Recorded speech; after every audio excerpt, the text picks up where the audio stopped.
different video today. We are making some Cubanos sandwiches, popularized by the movie Chef. So here we have the ingredients for the marinade. You can pause it and have a look at what they're, or just look at a recipe. That's what I do. And now we shall begin. So we are grabbing the blender because we're going to put everything inside the blender. We are starting off with some juice. I believe I did like a 1 cup. Was that half a cup? I don't even know. When I cook, I have instructions, but they're more like guidelines for me, if you know what I mean. Next, we put in some coriander, which has been stuck at the bottom of the fridge for a little while, so it's all dried out. It's meant to be fresh, but you know, use what you have. Now we are zesting some lime. I started with a cheese grater, but that didn't quite work, so I moved on to a knife instead. Don't have a grater of any kind, so yeah, switched to a knife, as this seemed the best way to do it. And then I just knock over some pepper, like an idiot. You know, not really paying attention to my surroundings. So just finishing off the zesting, and now we are going to be cutting it in half to juice the lemon. Done enough zest now. We've got a fork. This is actually a little trick I learned recently, is to use the fork to juice it if you don't have a juicer. As you can tell throughout this video, there's a lot of things I don't have, so I just make do with what I do have. And I knock the pepper over yet again. Really do have to pay more attention to my surroundings, it seems. Knocking the pepper over again, not good. So juice the last lime, and then I move on to orange. Get some zest from the orange itself, using the knife method. And then I think at this point I just decide, you know, that's probably enough zest, because I'm lazy, I think. I don't really know what I'm planning to do here. I think I just decided that was enough. So that's what I did. Now cut in half, and it's a blood orange. Not really what I was intending to have, but you know, it is what it is. And so then I just juice it with the fork. Honestly, if you guys haven't used a fork to juice it, I do recommend it. It seems it's quite easy, actually. It might even, I'm not sure if it's better than an actual juicer, which you put that plastic thing into the cup, but it is quite efficient. It's quite good, quite easy. Everyone has a fork around. Next up, we're cutting up some mint, just coarsely chopped because it's gone in the blender anyway, and that's where it's all going to be mixed around. So I'm just cutting up nice and gently. Look at me go. Such good chopping skills I have. Very good. Yes, wow. Next up is garlic. So I cut up the top and then I shred it out. I think I actually do quite a bit of garlic from memory. And then from memory, I do the whole garlic, like every single clove. So I just smash it, makes it a little bit easier to peel. Look at that, just smash it down and then just cut the sides off, peel it off, then just cut it coarsely, just in a couple of chunks. And I just do that for the remainder of the cloves. I think it's about 6 cloves I put in, don't really know. And now we have completed the marinade. But wait. Stop the tape. Past Phil appears to have made a bit of a doo-doo, bit of a mistake, and forgot to put any oil in. So, you know, no oil in this marinade, but that's okay, whatever. That's kind of how my cooking goes. Anyway, now we just blend the marinade to perfection. Next up, we take this pork shoulder out of its packaging, which we'll be then putting into the marinade, which we just blended up. And like everything, you gotta slap your meat. Gotta slap the meat whenever you cook with any meat, especially of this size. Just the way it goes. I don't make the rules. One of the best things to do for marinade is just chuck it into one of these plastic bags and then literally putting in the marinade like this. I think a lot of people do this. They put in trays sometimes, put in bags, whatever works for you, and then just sort of massage it in. It's the best way that I like to do it. I don't know, it's just no fuss, easy, good form factor for the fridge as well, because a tray often takes up a lot of room in the fridge, but you're doing it this way, just kind of slot it in where it fits in the fridge. Alright guys, check. This is peak quarantine hair before I had any haircuts. Look at it. Look at the hair. Now we're gonna do something I've never done before. We're gonna make some bread for these Cubanos. We'll see how this goes. I've never done this before, so we'll see how it goes. I do have some backup bread that I bought in case I absolutely fuck things up, but we shall see how it goes. Bit of a spoiler, the bread didn't turn out perfect, but it was my first go, like I said, so I think I did pretty well. Anyway, here is the ingredients I used. There's actually not too much to bread, really, when you think about it. It's all technique. A bit of lard at the front there. First up, we activate the yeast by just putting a bit of water. I think it's activating, I'm not entirely sure. You just put it in the hot water and then we stir around a bit. That's all we have to do. Together 3.5 macarons. Start off by mixing 1 1/4 cup or 2. So yeah, if you don't know where that voice is from, that is Josh Wiseman on YouTube, where I found a lot of these recipes. He's a really good YouTuber. Highly recommend you check him out. He has some crazy good food videos to watch. Anyway, moving on, we have the flour. We start making flour, just pour some flour in. I think it's 2 or 3 cups. I was really umming and ahhing about how much flour to really use because this is a very small bowl. Back to my previous statements about the tools I have, I just got to make do with what I have really. Next up is putting in the sugar and the salt. I believe I also added some more flour. If you haven't really noticed by now, I haven't been putting any measurements up. Go look at other recipes.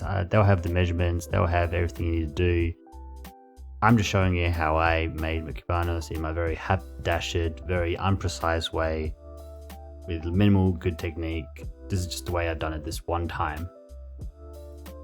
Now we give it a good old mix with a fork or whatever utensil you would like to use, completely up to you. Next step to this bread that we are making is to mix in the yeast we have now added. This would be a perfect time if you have a stand mixer, is to just slowly add it in. I do not have a stand mixer, so I'm just going to be haphazardly pouring it in, mixing with a fork, which I then trade in for just my bare hands. You know, you got to just do whatever feels right. I have no idea how to make bread either, so this is all just me just guessing. Then I managed to get into a nice good texture, kind of gooey, kind of textile, I know, kind of bread-like. I don't really know how to explain it, it kind of looks like that in the video. And at this point I then added in the lard. So this is what we actually use the lard for. So I cut up, I don't know, an amount of lard. Don't ask me the measurements, guys. Just look up a recipe. Look up Josh Wiseman's video, which I mentioned before. Just Google it. Just use the internet, guys. Just use the internet. Now that it's all mixed in, this is the point where in every bread you just let it proof, where you find your large metal bowl that everyone has apparently. I don't. I use my largest pot I have. Oil that bad boy up, and then just plonk your bread in and let it rise for an hour until it doubles in size. I don't know that. Maybe it was an hour. Maybe it was 2. I don't really know. I don't really know the amount of time it really took for it to rise amount. Just double in size is a good amount of time, however long double amount takes. And here we have the prime technique of forgetting that we are recording with a camera and standing right in front of it. You can't see me glad wrap it. You know, just amateur YouTuber camera personality things, I guess. In case you don't know how to glad wrap stuff, do it in this sort of technique where it covers the bowl or pan you're using. That's how you want to glad wrap. Now we've waited an unknown amount of time because I can't remember how long I did wait, and it now has doubled in size, which we can see. Look at that. Doubled, well, maybe it's not doubled in size. It definitely increased in size, that is for sure. Now we take our bread that we've left proof in our pot and we cut it up into little pieces. Well, not little pieces, I get cut it into 2. I'm going to put those 2 pieces and we're going to make the bread out of those for the size. So I got a knife and kind of very gently split them apart. This is when you use a blunt. Maybe I should use the blunt side of the knife and then I could have done a bit easier. Maybe that's what a smarter thing to do. Hindsight's 20, isn't it? Now we let them rest. Put a little blanket over them, and you know they need to rest up. They've got a long way to go to become nice, beautiful pieces of bread. So I let it wane a little while. I don't actually know how long you're meant to wane here. I don't know if it's meant to be twice the size again, whatever. And now we stretch it out. Yeah, we stretch them out. We flatten them to, I don't know, a centimeter in size and thickness is probably what I did. Looking at the video, and we roll them up into the rolls and put them to the tray, and we do that for both sides. Spread them out, roll them up, make sure they're nice and tight. I don't think I did it very tight for these breads. and kind of make sure they fit into the tray of your choice. And then we let them rest. And this is when they're meant to double in size. But unfortunately, I don't think I let them rest long enough because I was a bit impatient. And they didn't double in size. And this was probably my undoing. But now we've let it rest. We've let it sleep again. It's a lot of resting with bread. It's very interesting. A lot of resting. Not much actually time doing stuff, just a lot of resting. Now we run a knife across the edge, the whole side of the bread. This is to open up. When it cooks, it will open it up, make it into a nice little pattern. I don't know if this is necessary, but I think, no, it probably is for Cubanos, because I think this is meant to make it a bit wider than it actually is. Now we've cooked it for a certain amount of time until it's brown. I don't know. Drum roll, let's see how it looks. Ooh, look at that. No, not too bad, not too bad. Now with everything you do with bread, you gotta let it rest or let it cool down. But it seems to work well. And for my first attempt at making bread, it's not too bad. Obviously a few things I can improve on about the process, like making sure they double in size when it's necessary, but oh no, it's cooked, it's not burnt or anything. This is now the following day. We've cooked our bread, and now it's time to cook our Cubanos meat. So we're going to do this in the pressure cooker, in my Ninja Foodie pressure cooker and air crisper. It's a really good item. It's not this is not sponsored.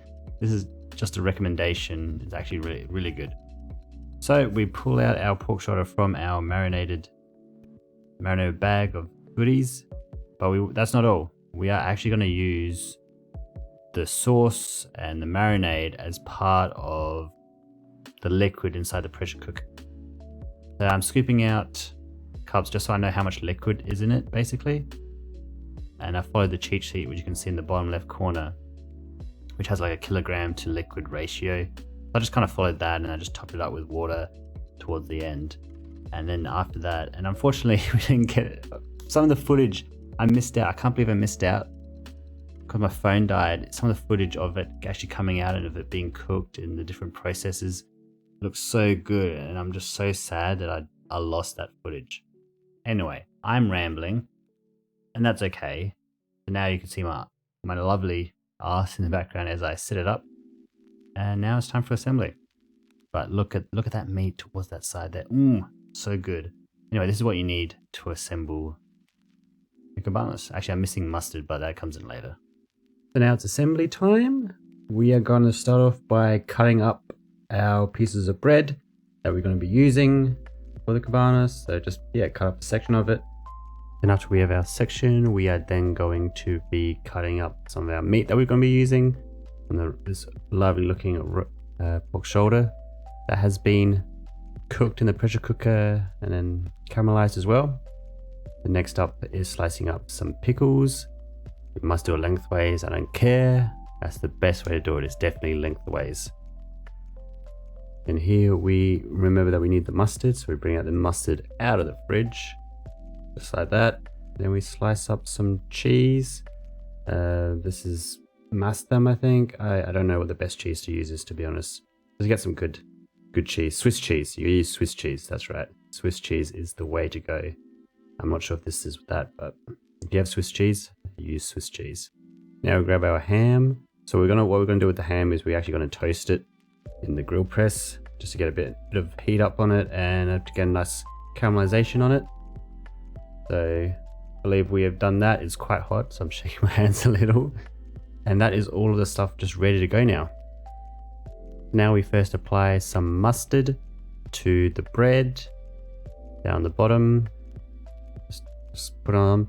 So you can get I have some mustard, but you can just get Dijon mustard as well. I think it's recommended. So do that to both sides. Mustard is great.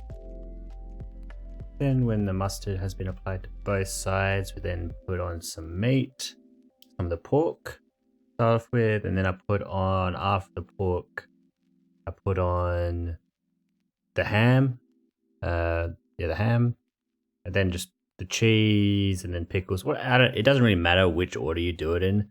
In all honesty, you just gotta just lay them on. Yeah, however much you want. Get a good amount of cheese, get some pickles for that crunch, 2 different types of meat.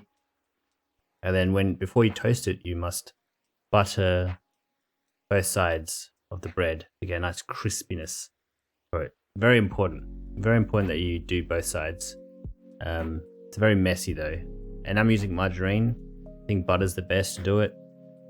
And then we get it toasted. There we go, look at that, nice and toasted. Maybe cheese could be melted a little bit, but we'll see what I have to say about it.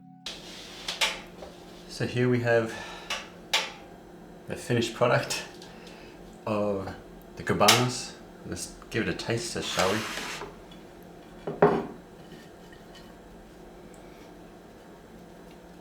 Homemade bread surprisingly soft. It was quite hard before, but it softened up being toasted.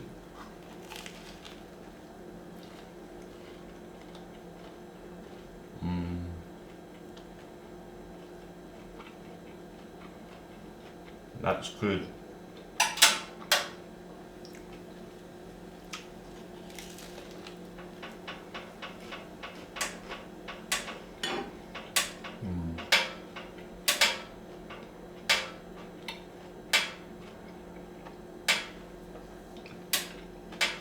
Probably could have stayed in a little bit longer. Or maybe I should put the cheese above the meat that's already warm, so it melts a bit quicker. Probably would have been better as well.